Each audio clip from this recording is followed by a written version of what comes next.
Shalom, saudara-saudaraku yang dikasihi Tuhan Yesus Kristus.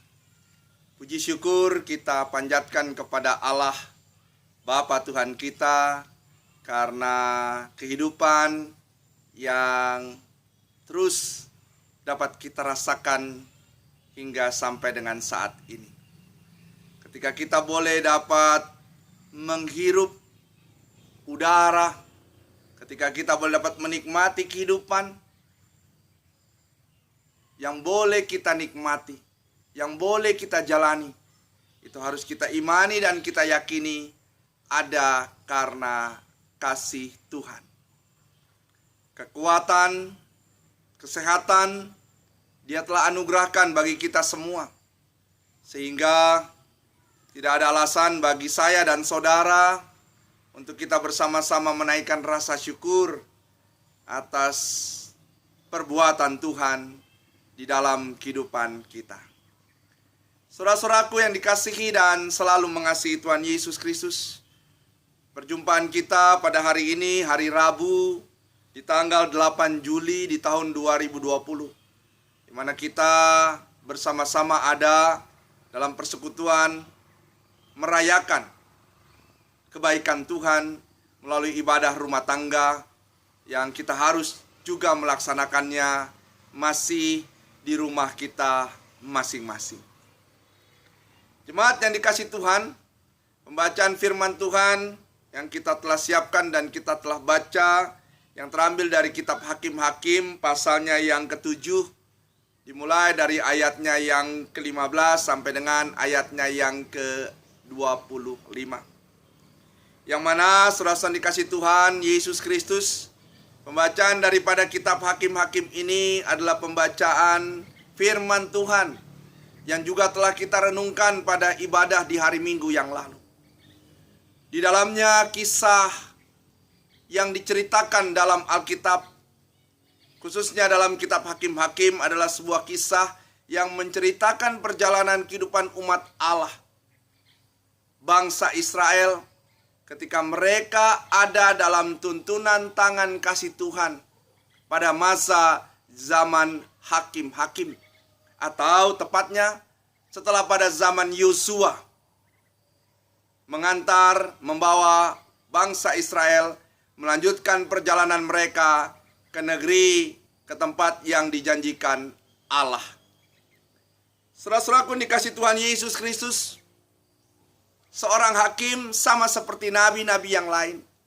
Mereka bertugas untuk dapat menyerukan, mereka bertugas untuk dapat menyuarakan, mereka bertugas untuk dapat menyampaikan kehendak Allah di dalam kehidupan yang mereka jalani bersama dengan umat Allah, baik secara pribadi maupun dalam kehidupan bersama dengan umat yang lainnya.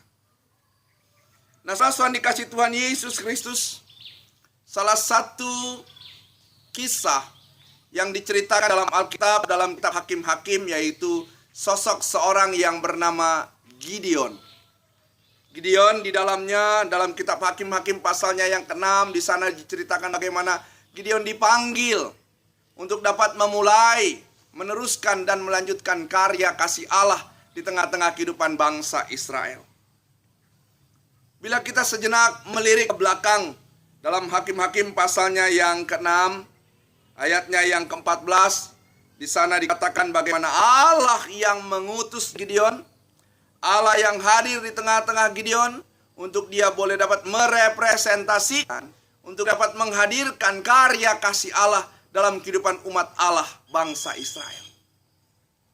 Dan yang lebih penting, saudara-saudara dikasihi Tuhan, dalam karya yang dilakukan oleh Gideon, di sana semata-mata bukan karena kemampuan, di sana semata-mata bukan karena kekuatan yang dimiliki oleh Gideon, tetapi lebih dalam lagi, kemampuan dan kekuatan yang diberikan Allah kepada Gideon.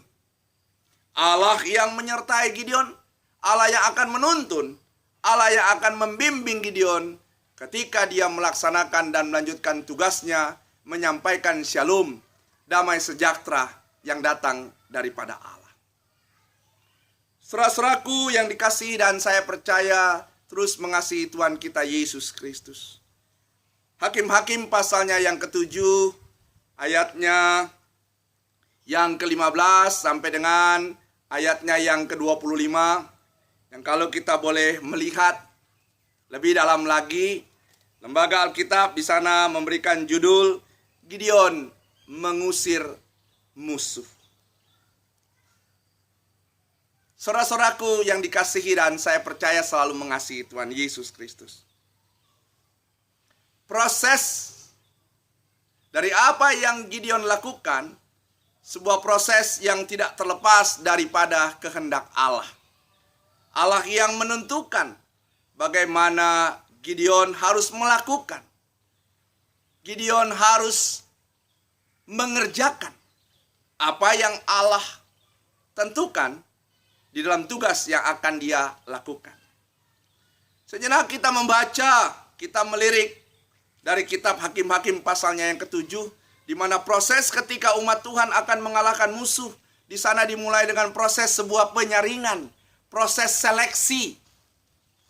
Siapa-siapa yang dapat diberikan tugas di dalam melanjutkan, melawan, memerangi musuh-musuh bangsa Israel dalam kehendak Allah sekali lagi tentunya. Proses penyaringan untuk mendapatkan yang terbaik dari yang baik.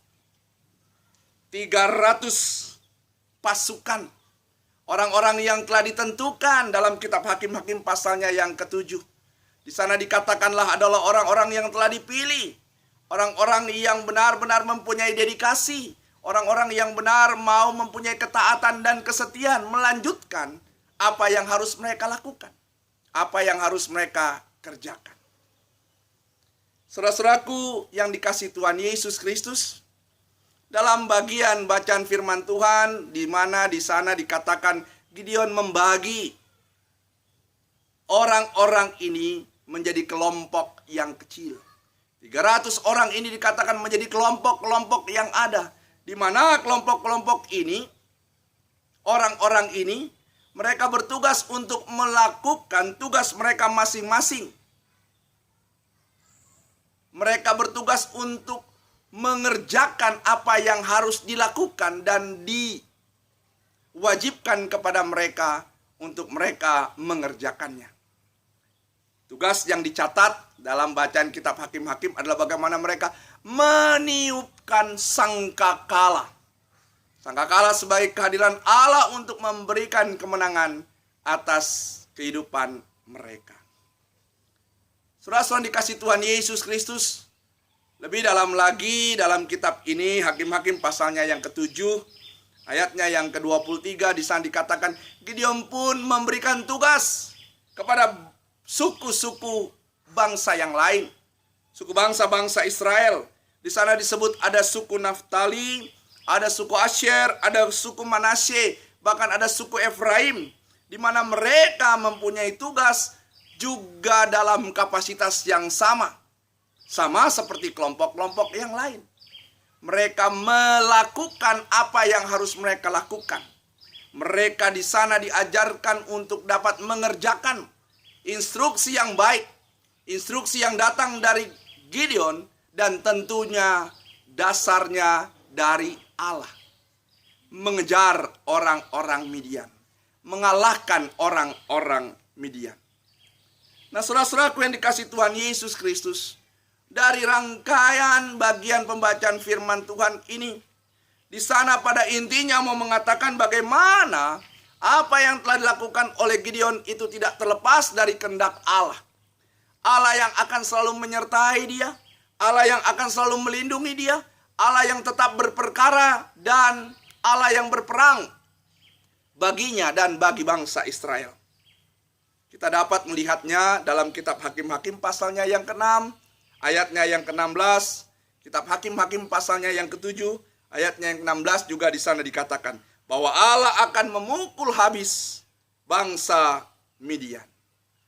Saudara-saudara dikasihi Tuhan Yesus Kristus, yang patut kita ingat dari apa yang disampaikan dari keberhasilan yang boleh diperoleh Gideon bersama dengan bangsa Israel, itu juga tidak terlepas bagaimana mereka mau hidup dalam kebersamaan.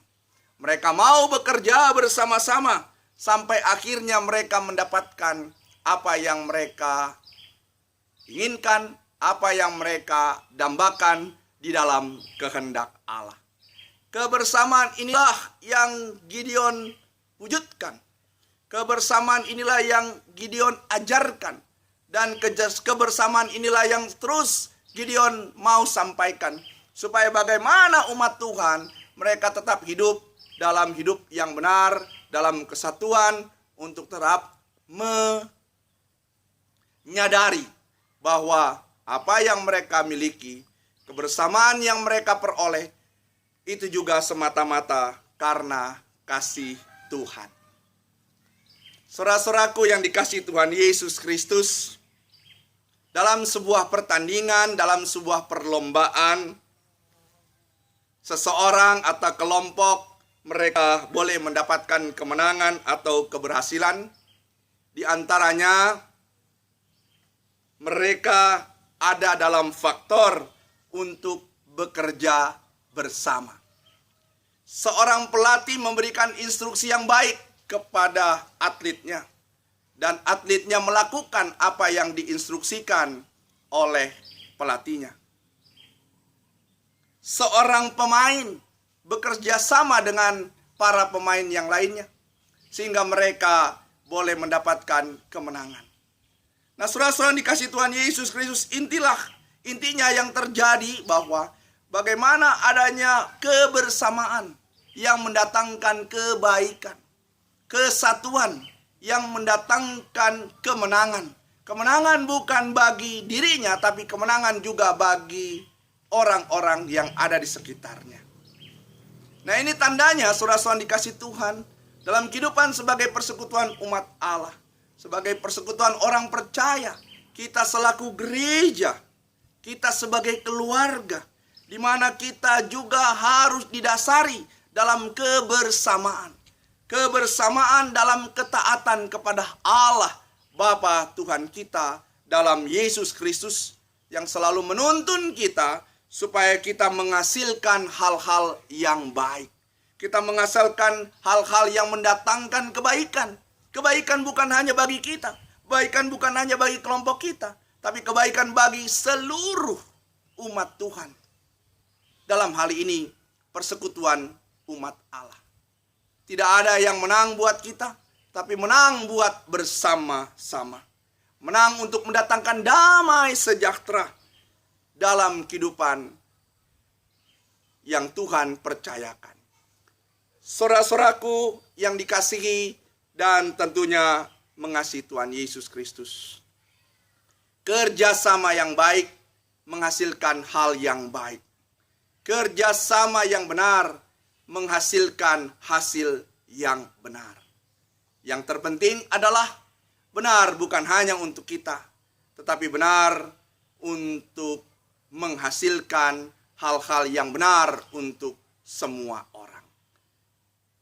Gideon telah memperlihatkannya. Gideon telah menunjukkannya.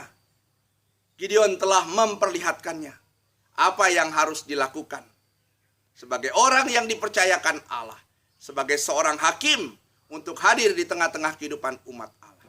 Itu tandanya saya dan saudara, kita juga diutus untuk kita dapat hidup dalam kebersamaan. Kita dapat hidup dalam persekutuan yang mendatangkan kebaikan untuk hormat dan kemuliaan nama Allah. Biarlah kasih setia Tuhan selalu bersama dengan kita, dan kita juga tetap boleh dapat menikmati kehidupan bersama dengan orang lain dalam dasar bersama dengan Tuhan. Terpujilah Tuhan kekal selama-lamanya. Amin.